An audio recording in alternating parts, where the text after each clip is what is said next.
My name is Naddya Adhiambo Oluoch-Olunya, and I'm an animator and illustrator, and this evening I'm working as a caricature artist. So I've always loved drawing. I've been very fortunate to have been supported through my drawing and my craft since the very beginning, like since I was 3 years old.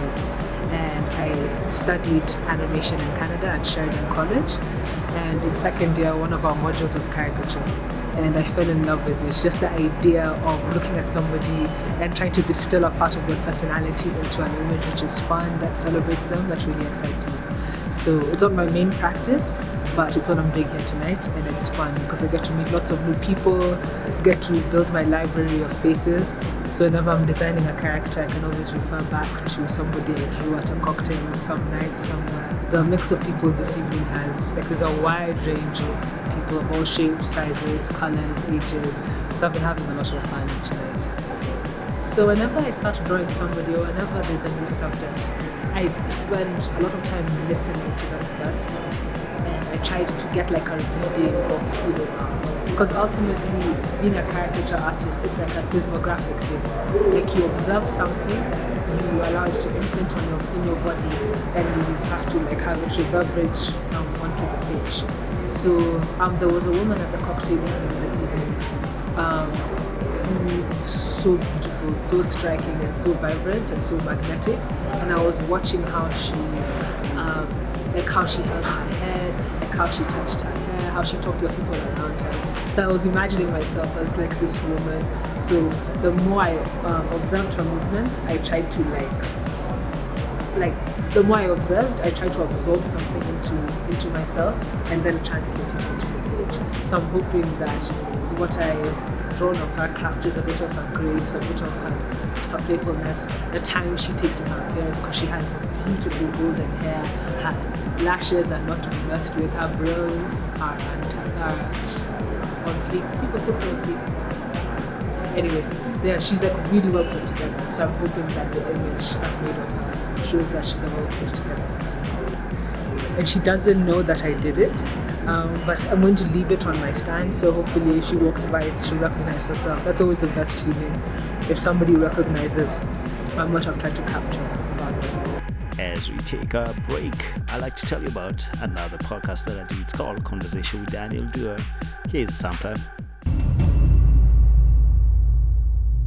The catch is that you need to have your own self-care time where you just do things for yourself, nobody else, no social media, no speaking to other people like that. I think it's just like you have to find willpower within you to abstain from all these things. And I'm a research engineer from the Massachusetts Institute of Technology. We're working on developing chambers for post-harvest storage of fruits and vegetables.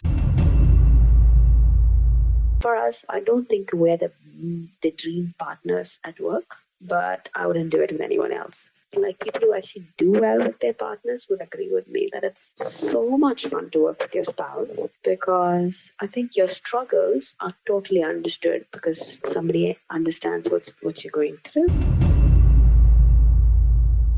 So the challenges of investing. There's a very interesting interplay here between the investors who are coming with money and with the government and the local community. The person you need to be speaking to is the one over there. Okay, you'll make an introduction. I'll make an introduction to you. Okay, cool. Conversation with Daniel Duwa. Clearly, you're in good company. I hope you're enjoying this episode. Leave a comment, like, share, all that good stuff. Let's get Kenyan stories all over. And please, also, I'd like to hear your Kenyan stories, because we all have a story in us. Just because it hasn't been told doesn't mean it's not as beautiful, just as beautiful as you are. So reach out, let me know. So we come from the break. I'm talking to my guest tonight. My name is Daniel Duwa, you're on Kenyan Stories, and I'm back with my guest. Granted, they're not many, but there's not many animators in Kenya really, as a whole. They're not. It's a small community of very gifted and dedicated people. Because they're there. I don't know why this myth persists.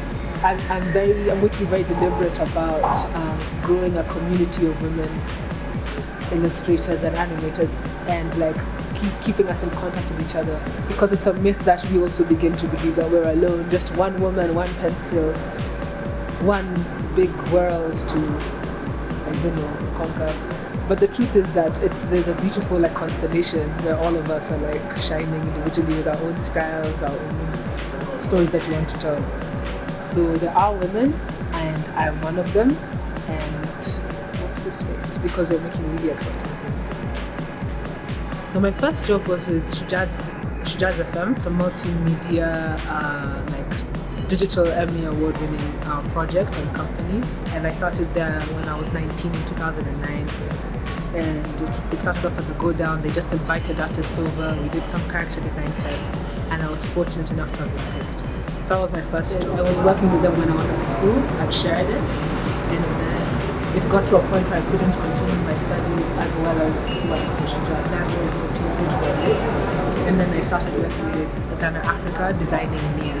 So Nia, the Nia project is going on in Kilifi right now. It's an RCT funded by Gates, and they're testing the effectiveness of sexual and reproductive health education comics combined with pads to see how it increases girls' self-efficacy, performance, and how much of the knowledge that they can retain and how it affects like the quality of life. So that was a lot of fun. I was the supervising illustrator there for 5 years, and then I left in end of May of this year. I started my own company called Zanaa Africa with an animation studio, and the bread and butter is going to be stock illustration. So I'm trying to build my library of images so that whenever people need illustrations for their corporate needs, that there's a library that they can access for free. And that's kind of fuel my first love, which is animation and telling stories through moving drawings.